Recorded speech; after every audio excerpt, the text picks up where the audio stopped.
Hey, hey, hey. Hope everybody's doing good. Carl Bryan coming at you. My boy Pat Bell. Kenya Pat. What's happening, Kenya Pat? You good, bud? I'm doing well. Hey, actually, kind of interesting.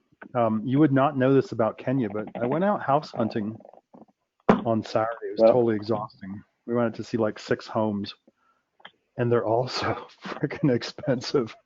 I was really? shocked. Is that right? Yeah. They're so Really? it's so expensive here to get a nice home just to rent. It's Is like, that oh right? my gosh. I came back exhausted like Saturday afternoon. I was like, I'm done. Yeah. Yeah. Things you wouldn't know Most about people think after. of Kenya. They wouldn't think that, would they? Until Say, hey, speaking to you, I would have never thought so a expensive. grass hut shouldn't be that much. I used to know a guy who used to live in a mud hut. No joke, in Australia. Very hippie-ish kind of guy. I'm like, you live in a mud hut? It was quite Wow. cool, actually. So there you go. There you go. And when you say expensive, so everybody has some context. What are we looking at? Like on a monthly Yeah. rental in middle of Kenya? Well, we're just looking for something like, we want a master bedroom and a guest room, and then we want like 2 other rooms for offices because, Holly and I are both talking at the same time and we just can't share the same space. Yep. So, 4 bedrooms, probably, for something nice with just a little bit of a yard and stuff, we're looking at starting at 2,500. But then you got to look at the neighborhood you're in and is it secure and Yeah. what's the smog level like? So if you get out to someplace nice, you're looking closer to 3,500. So Yep. yeah, Smog. It's pretty bad in the downtown core. yeah, Bit we stay out of LA-ish. the downtown. So we stay out of the downtown. If you go out to the upper neighborhoods, you're at 6,000 feet, 6,500 feet or something. It's quite nice. So beautiful forests and clean air and all that stuff. But you got to stay out of Yeah. traffic here. Traffic's bad. Yeah. That is it. How many people Anyway, in Nairobi? What's the population? Nairobi? like 4 or 5 million or something. I don't know. It's a big city. Big city. Yeah. Cool. Anyways, good stuff. All right. So, for all our fine folks here listening in, guys, remember this is a Q&A call. You guys do the Q, we do the A. So, if you got any questions, either raise your hand or plunk a question in the chat box. We can either read it out or open you up. So, until we get got some some things to action here. highlight there. We got some stuff Actually, to maybe show. why don't we? What do you think? Maybe let's start with that. Let's start with that instead. Open everybody Yeah. up. What do you think? It'll prompt some discussion. Sound good? How about we open someone up and make sure they can see us and hear us, or else we're just talking to ourselves. It's highly possible. Unfortunately, there we go. Where are we gonna go? Let's go into the John Kosar. We haven't spoken to John in a while. John Kosar, you were self-muted, my friend. You got to unmute yourself to say hello. Here he is. John, you're Hey, live. what's happening, Carl, Patrick? What is that? That's pretty fascinating, Patrick, about the housing in Kenya. Yeah. Who would have thought? Eh? Who would have thought? Yeah, you think of Kenya and you automatically think inexpensive to do. That is not the case at all. Exactly. So there you go. Wow. Well, then you got to add a security guard. You got to have a guard at your gate, and there's almost every family has a housekeeper. So, so once you start doing all that, it's like, oh dang, it just adds up. So anyway, Yeah. these are. And that's on top of the 2,500, obviously. I was going to say, yeah. it's like HOA fees. Sorry, say it again. It's homeowner association fees in certain neighborhoods. Yeah, it's kind of like that, yeah. So anyway, it's just we'll solve it. It's something we got to do, so we'll take care of it. No good. So John, inspire us, man. What do you got cooking? Here's the 101, John's World. Well, right now I'm actually kind of taking it easy this week. I am actually sitting by a lake in central Michigan, kind of taking a breather. It's been a very, very great. It's been a great start to the year. I've got some clients that I'm working with, including one that I'm helping her out get started on a really cool app. So it's been fun. The last couple months have been just a lot of fun. So, what kind of this what week kind I of did business some is the one? R&R. No, I'm sorry. Go ahead. What's the kind of business? The gal that you mentioned? Picture. It's electronics, so there's IT involved and video games involved, and Oh, well. picture a Peloton. Imagine you're on a golf course and you get all your readings on a round, like your swing speed, all that stuff that you're able to monitor, and then put it in a video game and you're going to be able to compete against people. Very cool. And is this a startup or established? It's concept driven, so it's really cool, and it's kind of IT driven. So I'm loving it. Well, that's what we want to hear. Well, put your feet up. What's the lake you're sitting beside? The Great Lakes or which one? Pawpaw Lake in Michigan. Okay. Cool bananas. Well, enjoy. Put your feet up. Sounds like it's well deserved. Good stuff, and always fun having you here. Yeah. Well, sorry. Go. No, I was going to say, I saw the Facebook post by Patrick, so I'm always curious as to what's going on in the software. Oh, here we go. Cool. Okay, buddy, we're going to put you back on mute. We appreciate you, John. Okay, I tell you what, Pat, why don't we give him the magic, bud? Why don't you give him the magic? All right, here we go. You can see my screen, my mouse moving around. We're all good? Yep, I can, yep. All right, so just a couple things I wanted to point out in the resources. You click on the resources tab and the important LPW resources. You'll see the one link there, software updates. So you can come here, you can open that up, and it's a, let's see what happens. Just a Google Doc. It's just, we're thinking low tech to solve a high tech problem. So there's just it right there. It shows the version 4.5.7. Remember, if you're in the software, you can look down the bottom right corner. That's the version you should be on. So the date the update made, and here today is new ROI charts, a few bug fixes. Apparently, we've had this for a while. I reached out to William this morning. He's like, hey, William, we need to create this. He goes, you already created it for me, and we've already got it going. I'm like, I forgot about it. Okay. So anyway, there you go. You can use that, refer to that anytime. And if we have a good update, we'll announce it on Facebook anyway. So we're looking at a new ROI chart. I want to go back to our implementation calendar. And before we go to the ROI chart, and I'm just a reminder, I'm on a wide screen here, so the whole thing doesn't show properly, but this is our implementation calendar. And you see we've got things lasting here over 68 weeks. Here's the problem we look at. When we implement market dominating position, you might start to see some of that impact right away. You might start to see it, some of it by the, in the 5th week or 6th week or 8th week or 10th week or 14th week. But it's not going to happen until you actually start doing it. And so as we look across here, we have leads for whatever reason, it's down here in week 57.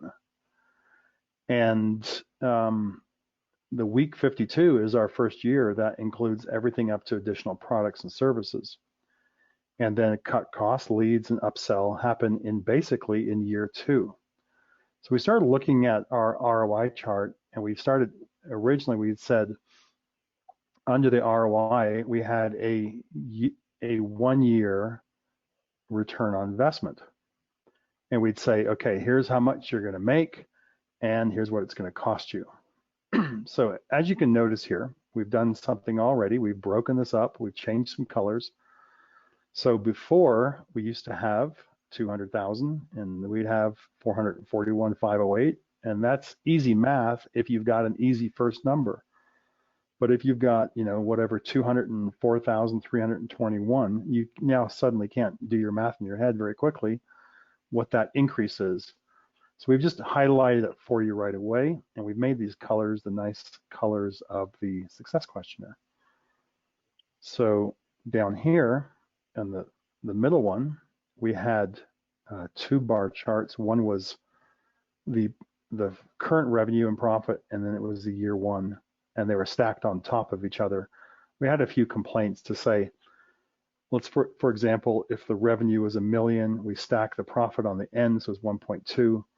And a lot of people said, hey, it looks like your revenue is 1.2, and from that, you take away your profit. And we were like, no, we're just trying to highlight the impact, the growth there and how it's different. So anyway, after, I guess, 4 or 5 people over the last year and a half had brought that to our attention. So we just separated this. You have your year one revenue, current revenue, and then year one, and then you have the increase on the end. So it's really clear now what the increase actually is. Same with the profit. You have now your year one projection and your cost of coaching. Down here, we've done the same blues, the blues from the software, and this is your revenue now with your annual investment in coaching, and that's your ROI. Let me go up to the top a minute and just, don't know why it's looking a little bit strange here. I'm just gonna refresh my page because it shouldn't look like that. I just sent a email or a Skype message to William saying, don't take care of this now, but take care of this tomorrow. You can see at the top here, someone had said, hey, can you put an initial investment? Like, what if I do a deep dive 40 and I want to charge for that, and then I add my monthly cost of coaching? So we've given you that ability. So imagine here you've got 2,000 a month, that's 24,000. Add the 5, we're now at 29. So it's very responsive. If you want to just put 2 in there, you see it jumps to 26. And then you've also got the percent of revenue. So once you've done that, just make sure you save it, and it should hang on there. So the reason I started with implementation, we looked back here at the implementation calendar, and I said, look, if you do something in year 2, it doesn't happen until year 2.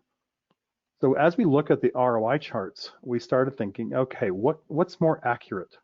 So really, in the first year, the annual investment, we changed that word from cost, we changed it to investment. I forget who asked for that, but smart little thing there, we took notice.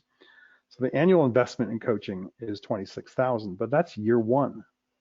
So to give an accurate ROI or a more accurate ROI, we can't take the entire expected increase in revenue and the profit impact of 354. So you see this 354 is different from 241. And the reason is, in the first 52 weeks of implementation, this is the profit we've identified from year 1. There was an additional, whatever that will be, 113,000, whatever, do that in my head, $112,500 happen in year 2. So we're only looking at year 1 profit, and that's identified by the implementation calendar and what happens in the 52 weeks. So if it's initiated by week 52, even if it's, you're starting a 12-week series on whatever going to be additional products and services, and it starts from 52 to whatever 63, then we're still going to count it in year 1. So going back there, you can see that it's not the full impact. Now, as well, if I go to these, it didn't happen again there, Carl. I have to refresh this. That's the other bug I was looking at. I go into these ROI charts in the contingency, and it should be showing up as a purple. There we go. And now, there we go. Come on. Current profit's not loading. There we go. Just as I close it. Slow down. All right, so here again we have current profit, the 1-year increase, and you see up the top here it says 354,000. And here we have, oh, I'm sorry, that's a percent of revenue, not profit. So I think we had said 618,000, but that's over a year and a half according to our implementation. As we look at this, in the first year, we only made an additional $483,000 of revenue. So we took 10% of that, so it tacks it on there. Down here as well, you see the same amount there and the same amount here. So these are starting also to be updated into the reports. That's why it took William a bit longer to sort all that out. So just one more thing. Let me just go and show you something here. Let's say I think, hey, I'm going to work on bundling. And you know what? Bundling is going to take me a long time. It's going to take me 54 weeks to do bundling. So if this works properly, all we've got is market dominating position, and bundling is going to happen in our first year. That would be very poor coaching. By the way, don't take this as the proper way to do things. We go to our implementation calendar and we see we got bundling, quarterly reviews. You would get fired if that's what happened. But everything happening in the first year is just bundling. Okay, so now going to ROI, the profit now is only $48,000 of increase. Heck, you're still making a positive 187% ROI from coaching. So you could probably still get away with it. But you see how that we're not going to show that $354,000 of increased profit. We're only going to show 48 because most of it now comes in year 2 or 3. Now we look at revenue, $97,000 in year 1, and that's all we're going to show. So let me head back here. I'm going to change my charts just so they look a little bit more normal. I'm going to save that. Carl, do you have any questions or comments or thoughts? No, I think it's probably painfully obvious, but so as you're, like, if I was laying this out and do understand that what we're looking at are projections, so we've got, what did you have, market dominating positions stretching out 6 weeks? Yes. And I think that's fine, right? But you might want to think about bringing that back to 4, and anything like what you might want to do is put a bit of a governor on yourself where the most that you're going to put in year 1, if you want your return on investment, return on coaching to look super duper impressive, it's going to look impressive no matter what. You just saw Pat, he put bundling and whatever the other one was, and he's still got a positive return on investment, and a healthy one. But you might want to just think of putting a governor of about 4 weeks, just so that you know that there's going to be a lot done, because do understand that you're going to be able to ad lib, and you're going to be able to, especially with all the new functionality with the calendar and whatnot, you're going to be able to adjust as you're moving. So something to think about. Mm-hmm. But I love it. Good job. Good job. Yep. Well, there's William as well. Keep going, buddy. Keep going here. I'm just like William, put a lot of time into this. I think it was about a week and a half of full time just to figure this out. So maybe it wasn't that much, but it's a solid week at least. Yeah. And then we had just like, let's get these charts looking a little better, and they're not so squashed, and just make them look a little bit more compelling. So yeah. I think it might be worth, we've done it a couple of weeks, but just want to rip through the other updates to make sure that everybody's seen them, and the implementation and the priorities. Just whip everybody through that real quick. Yeah. Okay. So, I'll start. And if I may, priorities. as you're doing that, Pat, if I could, guys, again, so hopefully this is prompting a little bit of Q&A. Catherine, I see your question, so we'll come to you in a sec. But if anybody's got a question, just plunk it in the box or raise your hand, and we'll chat to you after Pat shows us this magic. Yeah. So once you go to priorities, you're going to enter in the time to implement in weeks. You can ballpark it. It gives you an idea. You might have that conversation with your client. You then save it, you prioritize it, and the software gives you the priority that you should be implementing. There's some X factors in here, like market dominating position. Has, I think, a 5X factor, because all things being equal, we want to see that done first. And I think cut costs would normally appear at the top as well as the default position to do first. But what we can do and what we've done here is you can just grab this and you can move this around and you can change your own order. So you might have that conversation with a client saying, you know what, I think it would be more better for us if we move digital marketing up or something, and you can move that up. Or so anyway, we're going to go into implementation calendar next, and once you start doing something, it'll turn blue. Once you start taking action, it turns blue. So ideally, you would have, let me move some of these down, and see how easy that is. You'd have these are blue, and once they're blue, don't move them out of order, but you can move this to here, or you can move these around, but don't start putting things before them because you're going to mess up what happens under the implementation calendar, which we'll go there next. And under here now, you see we call this the implementation links. They've always been here. We call these the answers at the back of the book. You can still open these up and you'll still see these. But what we've also done is we've now created this little clipboard, and you can open that clipboard and you've got these answers at the back of the book right there. Keep seeing this spelling mistake here that there's some reason it's got to be fixed, but we'll get to that. Once you do this, you can click on it, you can open these up, you can lead the process of implementation. And once you've done that, you can click or unclick a checkbox. So you click it if you're gonna, you say you've done it. You can also click on the little notepad. You can take some notes. And this turns green once you've done it. And you see that's under D, brainstorm. So you can click up here and see all your notes. Under D, we just wrote notes there because that's the easiest thing for me to write. On the side here, as a reminder, we're meeting with Susie. Sometimes if you've got back-to-back meetings, you don't know who you're talking to. You don't even know what date it is, so we're going to give you the date. You don't know what you're working on, we're going to give you that. The number of weeks we've allotted to do that from the implementation calendar. The different things you should be working on, the things you worked on before maybe. It says what we worked in the last session was our initial planning meeting.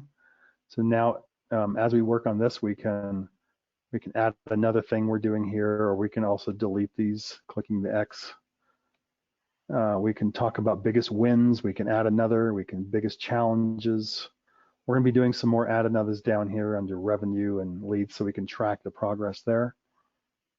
And then things like actions that client must complete before the next session. And you'll see the things over here. You can add another. As a coach, how can I help you? You can take notes there. So that's the basic interface we're working with. And we also have, I guess we have to go back to the implementation calendar. We've got a settings tab. We're going to be updating this one of William's new projects. And if you're meeting once a week, you can send meeting reminders. These will come out from your software page. You'll be able to insert your Zoom URL or your meeting URL. This will get inserted into the email. We've already received some feedback on this, so we are going to change this to be a little bit more flexible. Not sure how we're going to do that yet, so we'll have some meetings around that and make sure we're more flexible here on these. So you can enter your meeting dates if you're doing it twice a week. Let me do that. Whoops, twice a week. You've got meeting 1 and meeting 2 in that week when you're going to do those. Once every 2 weeks, once every 3 weeks. We'll provide you some more options. So this all allows you to send meeting reminders to your clients to say, hey, we're meeting, it's coming up in 1 day before or 1 hour before, so they actually show up for the meeting. So there you have it. Those are, yeah, just watch for some updates there in the next couple of weeks. We'll try and get to those. So I love it. Good job, as always, buddy. Okay, Sharon has got a. Are you done, buddy? Is that good? I think I'm done. Yeah, it's good for now. Let's get some feedback and questions. Yeah, excellent overview, Sharon. We are coming for you. You're self-muted. Sharon. Hey, Sharon, you're live. How are you doing? Fabulous. What? I see your question. Can you give me what's your question? Yeah, Joshua? so can you go back to that chart that has the ROI in there? Because my Mm-hmm. question is, maybe it's confusing the way I tried to phrase it, but if I'm looking at this number, the 241,000 increased Yes. profit in year one Yes. doesn't include that 26,000, right? So if they were looking at it, are they looking at it as the increase? This 26,000 isn't coming off that profit. It's coming off of the revenue, isn't it? You mean that I had it over here before Sorry. 2,000 a month, Right, and that was the 26. right. No, we're not taking that off. So what we're saying is this is the increased profit we should expect to get you. And remember, we all talked about conservative numbers. And to get you that, here's what it's going to cost you. Right. So I we guess what haven't. I'm saying, am I subtracting the 26,000 from that 241, or am I subtracting the 26,000 from the additional revenue? I wouldn't even worry about subtracting it from anything. I think this is a sales tool as a reminder. So all you're going to say is, look, this is what our expected increase is conservatively in the next year. It's 241,000. Here's what it's going to cost you. Here'd be your annual investment coaching. It would be 26. That accounts for your initial investment in, say, doing the deep dive, the monthly cost of coaching. You can see that your ROI is 929%. You're ready to get started. So, right. I probably wouldn't say it, but if it were asked of me, I guess is what I mean. Where does it come out of? Yeah, exactly. That's it's gonna cut into that profit. Absolutely. right, but the profit's only a fraction of the revenue, so that's kind of why I was wondering if it's a before or after number. Okay. Well, it's a before number. Okay. So, yeah, I'm not even sure. The question is, I'm confused on the question if it's before or after, because in the end, you've got to see what this client can put in their pocket, which is 241,000. And to get that in their pocket, they're going to pay you 26. So they're actually going to put 241,000 minus 26. Right. So it's a before. But again, it's a conservative number because you might do a lot better. And if you only put 200,000 in their pocket, you double their profits in a year, you're still a hero to them, right? So again, it's just a sales tool. If you come at the end of the year and they go, well, you promised me $241,508 and you only delivered 215,000, I want my money back. It's like, oh my gosh, I wouldn't even know what to do with a client like that. I would just, let's move on. Okay, thank you. Cool. Does that answer your question, Sharon? You all good? Yeah, perfectly. Thank you. Awesome. Okay, thanks, Sharon. Okay, here we go. Yeah, Pat's getting direct. You do get all sorts of people who will ask you like, well, you didn't bring me what you said. It's like, dude, I just bought you. Steve actually just made a good. He just said, it's cost versus investment, and again, it's a hard habit to break, and that's exactly it. That's not bad for you, Sharon. It's an investment, right? Hang on, there's a video about this. It's kind of like going back to that analogy, Carl. If I give you $2, if I give you $1, hang on a sec. How does it go? Yeah, money at a discount. If I give you $2, will you give me $1 back? Yeah. Yes. Right. And it's like, hey, I'm getting $2. Well, actually, I'm only getting $1, but I'm still getting $2. So it's kind of how you look at it. So. This is it. Joseph's got a question here, and I'm not quite sure what you're asking, Joseph, but let's open my boy up. Joe, where are you? My computer is working very slow today. Okay, there we go. Joe, you're live. Hey. Hello there. Northcott. Hello. What's going on, buddy? Hello. I recently did it. Here. Yeah. I recently did a thing on Facebook, a marketing challenge, and I offered the PAS, and I've got 3 people to do it with. But I wanted to send them the video, and I downloaded it and added my link into the video.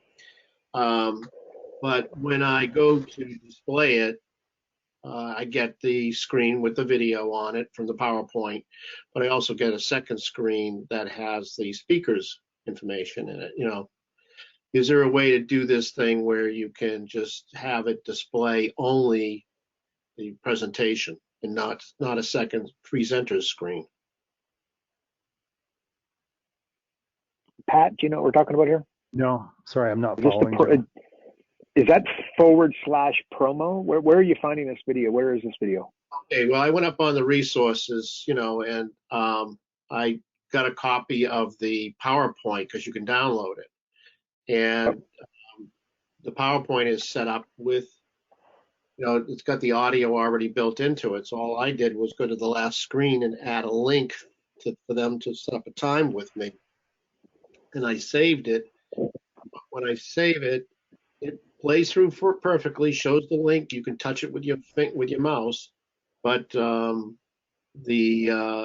thing is, it acts like a regular PowerPoint. So say screen 1 has the display of the PowerPoint video, I'll call it, and screen 2 is showing the presenter's version of it. I'm just wondering, is there a way to do that where you don't have the presenters? Yeah, I think that, can you send Adrian an email on that, and he'll direct you to the guys and they'll sort it out. Because I think that's your promo video. You're going /promo or /PAS. Yeah, well, it would be the promo one is I want to give them, but I downloaded it, saved it, and I was going to send it as a file, a link to them. But I could use the promo screen. It's just, I guess then I have to have that page changed so it's got a link in it to have them, go to my time trade to pick a time. So okay, yeah, if you send Adrian an email if you could, and he'll send you to who needs to fix that for you. Sounds like there's an error somewhere. Okay, all right, thanks. Yeah. No worries, Joe. Appreciate you, buddy. Joe, just sorry, one Pat, thing were you gonna there. say something? I'm not sure if this is it, but I'm in PowerPoint here, and you go under the tab of slideshow, and there's a presenter view. And so maybe see if that's checked and uncheck it and see if you get a different result. Or if it's unchecked, you click check it and see if you get a different result. Just play around with that and see if that changes something for you. But yeah, sorry. Technical things like that, not my forte. Yep. Okay, now Catherine's got a question. Actually, hang on, Linda. I'm going to go to Linda first. Linda, we're coming for you. You're self-muted. Linda, you are live. Yes, thank you. Okay, a couple different questions. One is that I noticed when I'm taking a client through the software, and we get done with, say, 3 or 4 of the areas that we're going to do, and then I want to start moving into the close. And I want to show them the roadmap, but I can't go straight to it until I go to implementations, and I have to schedule the priorities and how many weeks we're going to spend on each thing. So Correct. If I'm in a session with somebody, taking them through PAS, it takes a little bit of time, I guess, and it feels like a distraction to have to sit there and click on the weeks and come up with that. Well, I guess it doesn't, if I ask them to go through that priorities section with me the first time, that feels really awkward. And so I find myself kind of doing that, setting, a random number of weeks just so I can get through that page and over to the page that shows them the implementation steps. Doesn't it have a default? No, when you come in, Yeah, when you come into priorities, these are blank. These are all zeros. So you have to put some numbers in there. And yes, okay, so let me just explain the original reasoning behind the reports. The reports were not originally meant for you to show your client saying, hey, we've just automatically generated a report for you. Look how amazing this is. Reports are really for you as a coach to generate a report in record time. And you want to say to them, look, I'm going to go away and create a report for you. We're going to meet up in a couple of days. I'm going to spend a lot of time on this. I'm going to really put some thought into this and put some detail into this and kind of build you like a roadmap to show you what you can do. So if you show them this report like, hey, it's just auto-generated, then what you've done is I think you've devalued the report. Imagine showing up in 2 days or 4 days. I'm not taking them to the report. I'm just trying to get to that roadmap. To the implementation calendar or the roadmap? The calendar. The calendar. Oh, the calendar. Okay, because you'd said the report there. Okay, sorry about that. All right, so if you want to get to the calendar, obviously you have to put some numbers in the calendar to make it work. So what's the recommendation about how I so I'm just talking to them about something else, not showing them the screen while I kind of sit there and tap on the Well, you got a lot to show them. Yeah, you got a lot to show them. You got this to show them, first of all. And I mean, you've only got 45 minutes if that's the time you've set for yourself. Maybe it's an hour, maybe it's 90 minutes. But you've done that. You've shown them the impact. You can take them to ROI tab and show them this. And you say, would you like me to help you implement this and get this number here? And you take in mind, taking in mind that we've only done 3 areas and we've been conservative. Or if you said, let's just see how this would look on our calendar. And if you've only done 3 areas, you could go through and just have that conversation. I think, just educate throughout, market dominating position. We've got some things to do. We've got some research to do. So it'll take about 6 weeks. I think we could come up with a compelling offer in about 3 weeks. We could work on alliances and joint ventures for 6 to 8 weeks. You put that in there and you have that conversation. It's probably less than a minute. And then you show them like, this is how it's going to look on our implementation calendar. Of course, you might have added your initial planning meeting where you might do a deep dive. So if you're still in the jumpstart, I mean, I think that's all you're going to do with it.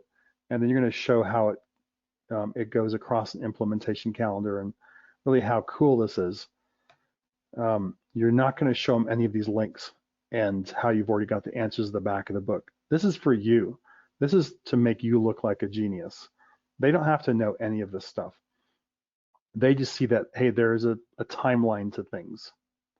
So once you go in to do a full assessment, either using the Jumpstart 40 or the Deep Dive 40, and you've done them all, or even if you just use Jumpstart 12 and you go through everything, and you take the time, you have a conversation around this. And this might take you half an hour, an hour. That's okay, because it's just part of what your coaching is. You're not rushing into these numbers. Originally, this was built as a sales tool.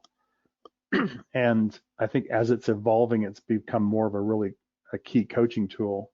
But you can have this, increase prices. You might say, yeah, I think around 6 weeks, and we've got some research to do. We want to research our competition. We've got to test it. And obviously, everything you're saying there, you're coming into here, and you should have an idea of what the general steps are to implement something. You should know that pretty well. So as you're talking about increased prices or downselling, you say, yes, there's some research stage in there. We've got to figure out what the best idea is. We've got to test it. We've then got to put policies, procedures around it. We've got to train your staff on it. It's not something you do in 2 weeks or 3 weeks.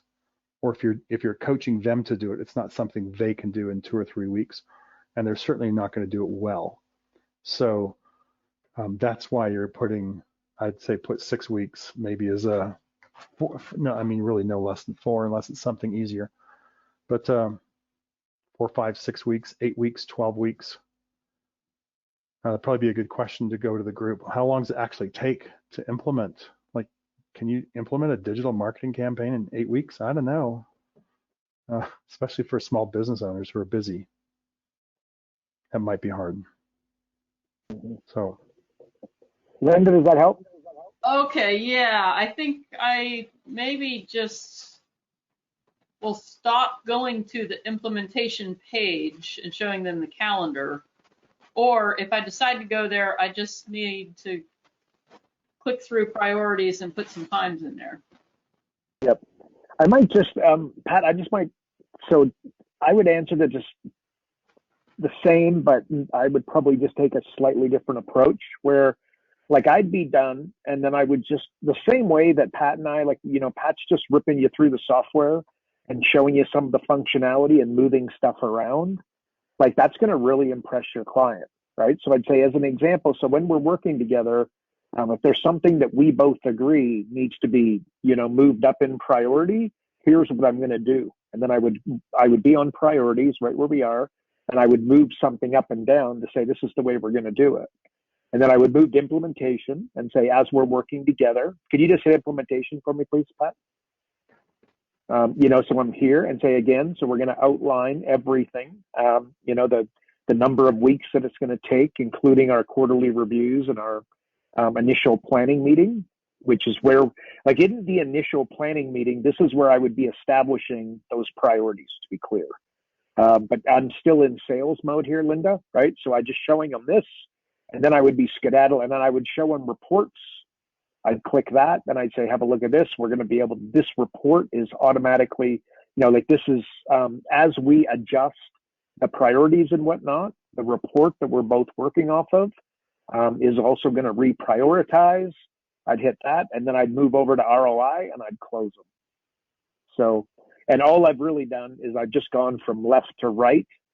I've gone, I've gone priorities, implementation, reports, and then I jumped to ROI and I closed them. So strategies is that's the way that pretty I good do it. one as well. Yeah, and actually, yeah, good point. Good point. Guide. Strategies, because it's got the visuals. Yep.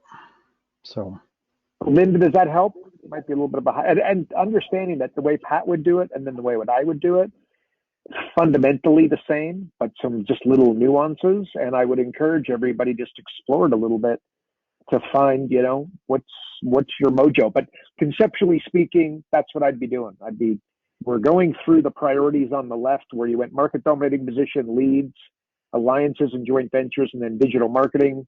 You've established $100,000. You've gone, holy cow, we've only been here for, 15 minutes, 20 minutes. We've only covered 4 areas. We're already over $100,000. Look, here's where we're at now. And this is where I start my close. I hit priorities. I hit implementation. I hit reports. I hit, I'd actually probably hit strategies the way Pat's down here. I'd go back to ROI and I'd get them closed. That's the way I do it. Yeah, okay. Make sense?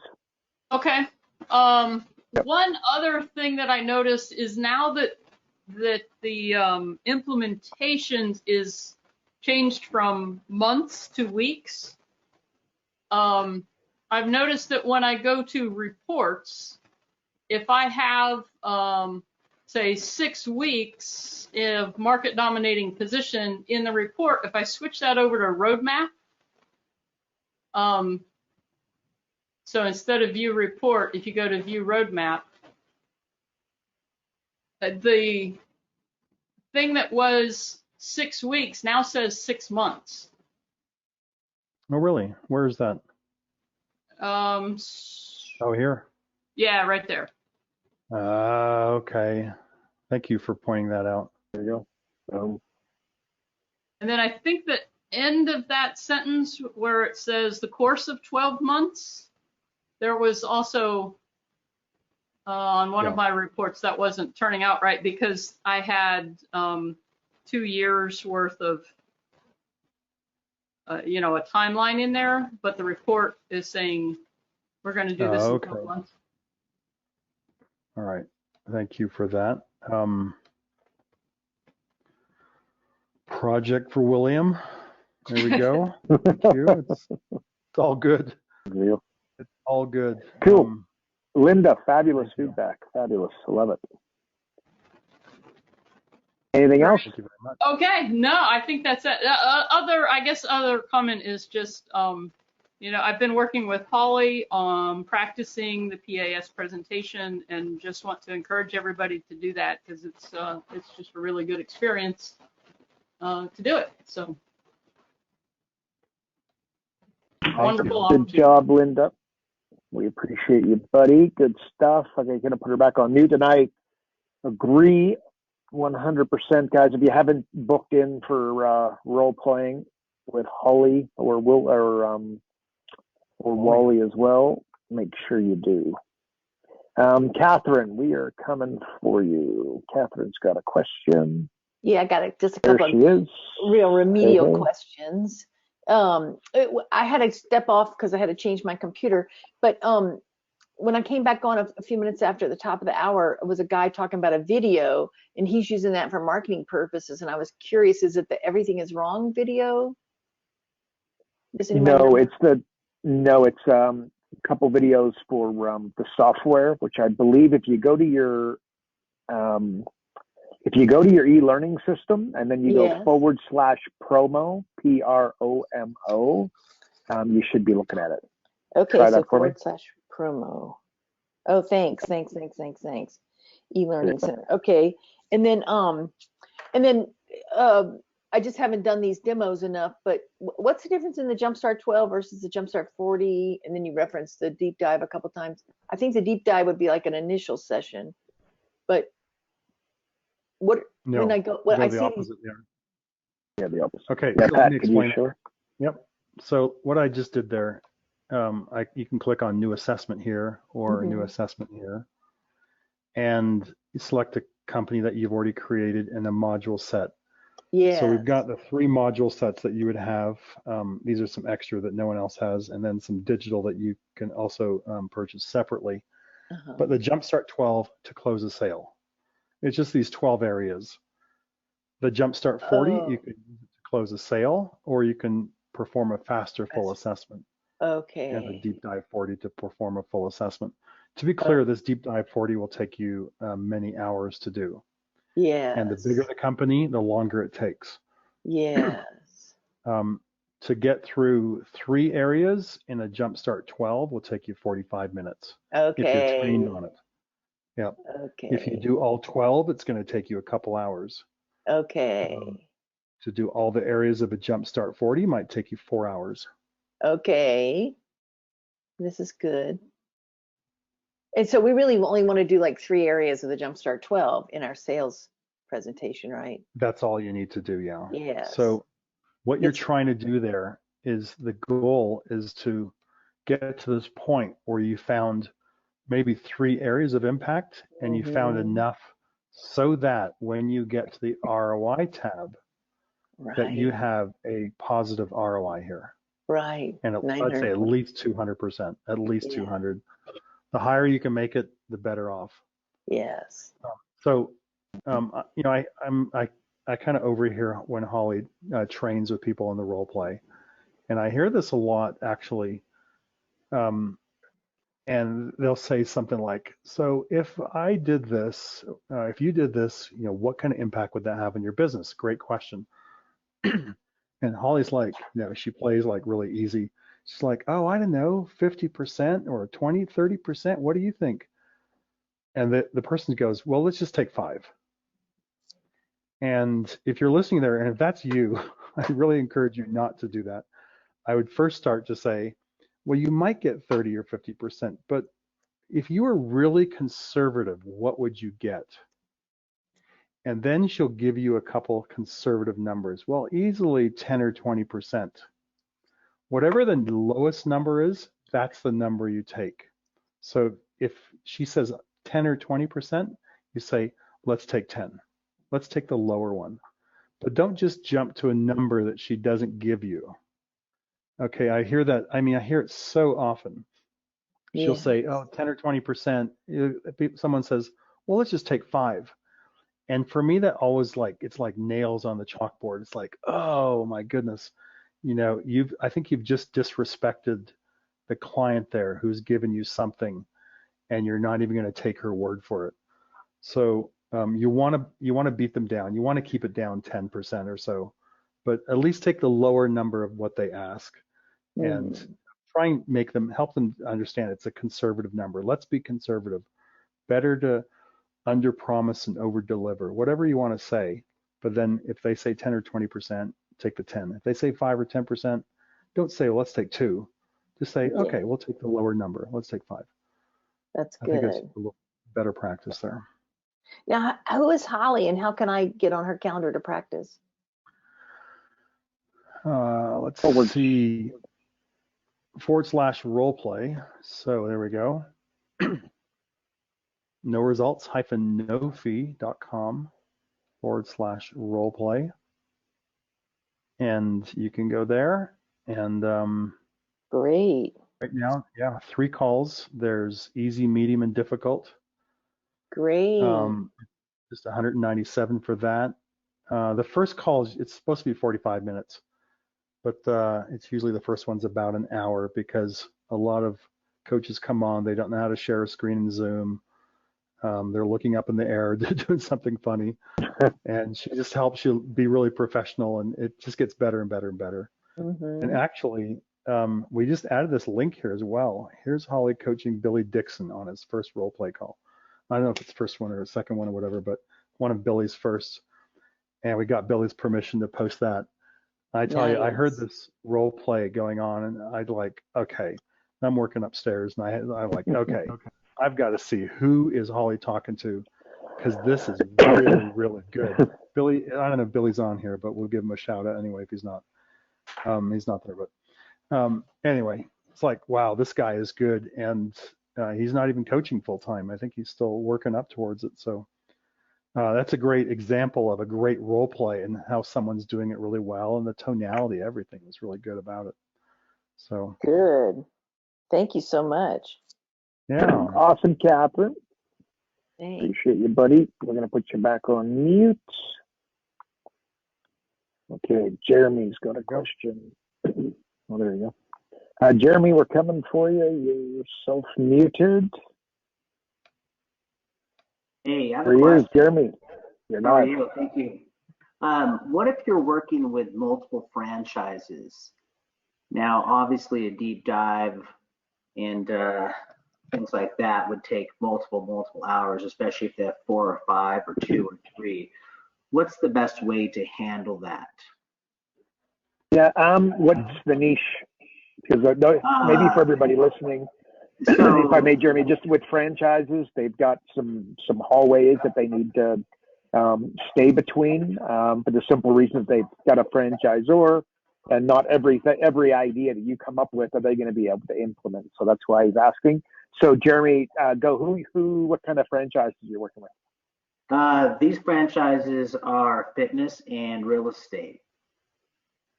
Fitness and real estate. Okay. Now, do you want to know the franchises' names? It's fine as well. No, that's cool. No, I just want to get a bit of a feel for who you're working with. So, yeah, I would encourage you to probably, because you're familiar with these specific franchises, are you? Yeah. Yes. Yeah, so I would probably encourage you to go and see on the left-hand side, you're going to see the 12 specific areas. I'd probably just go and kind of explore it for yourself to get a little bit of a feel for where, because they might be super stringent in certain areas, and then a little bit more lenient in others. Like what's their current bundle look like? If they don't have a recurring like a recurring revenue bundle, which the gym's going to, the realtor doesn't. As an example, like I might be going there, and then you're probably, because you're not going to be able to take this straight to the franchisee some of the time. They're going to need to get permission from the franchisor, right? So I'd probably encourage you to go through the 12 sections, do a little bit of homework on your own before you sit down with them, and then find your 4 to 5 areas that you're going to feel like there's going to be a little bit of leeway. That's probably the best we can offer you. Excellent. Thank you. Make sense? Yep. Thank you. Awesome. No worries, buddy. Okay. And by the way, and for Jeremy and anybody else working with franchises, that's a real home run, is to go to the franchisee and get a number of franchisees together. One of the biggest problems you'll have in a smaller franchise is that the franchisor, they're never happy with the level of training and the level of marketing and whatnot that they're bringing to them. So if you can take some pressure off the franchisor to not make any promises, but to get, a number of franchisees together, come up with some ideas, go back and forth, and then bring it to the franchisor without too much of a commitment. What ends up happening is you end up with some really happy franchisees and some great ideas for the franchisor. So that can work really well when coaching. So in other words, you're not just coaching one franchisee, you're coaching a block of them. I'll tell you what, we are just 4 minutes to the, we got a couple other questions here though. Let me just have a look. Maybe we can just rattle the questions off, Carl, and we can answer them as quick as we can there. And yep, Diana's asking how we got to that page. I think she's talking about role play. Can you go back there? Catherine's asking, how do I schedule with Holly? Right there. Diana loves the word skedaddle. I don't know. Did you use it or did I use it, Pat? I can't remember. I don't think it was me, but if I did, it was inadvertent. Yeah. There you go. Love it. Love it. Love it. She can skedaddle with the best of them. Love it. Who does the research? Do we do it together? You kind of do it together. Ultimately, when you're coaching your client, the client's doing, you're going to be sending them with homework and they're going to be doing a lot of research. But I think the answer is that you're would you agree, Pat? You're doing it together? I would definitely direct it. And if you're purely coaching, you would say, okay, here's the answers we need for next week. I put the spreadsheet together for you. These are the kind of questions we want answered. And of course, a lot of the questions are in the implementation of the software. So it's like, I put the spreadsheet together. We need to get these answers this week. And you have time to do it? You don't? Okay, so who's going to do it? Can we hire a college kid to do it? A high school kid? Do you have a son or whatever, daughter that can go out and get some answers for us, a spouse, whatever? Got to find a way to help them get the answers you need, because you can't make proper decisions without the right research. That's if you're purely coaching. If you're going to be a hybrid coach consultant, you might help them do it. If you're consulting, you might be doing it for them. Every situation is different. Every business is different. I love it. And Tony's just given us the question to ask the client when you finish a software meeting. We're showing conservatively that together we should expect an increase of 241,508. But just out of curiosity, if we only brought in an extra 200,000, would you be upset? If we doubled that, would you be upset? These questions got the client to understand results are not exact or finite. That's a good point. Yeah, that's very good, Tony. Yeah, that's good. Okay. So there we go. Okay, well, look, good job, folks. If you got any other questions, guys, that we've missed, bring them to the next session on Thursday. But otherwise, in the meantime and in between time, that's it for Kenya, Pat, and I. Unless, Pat, anything else you want to add here, bud? Did we cover everything? No, that's it for today, I think. Good job, guys. And bring your questions Thursday. Look forward to seeing you then.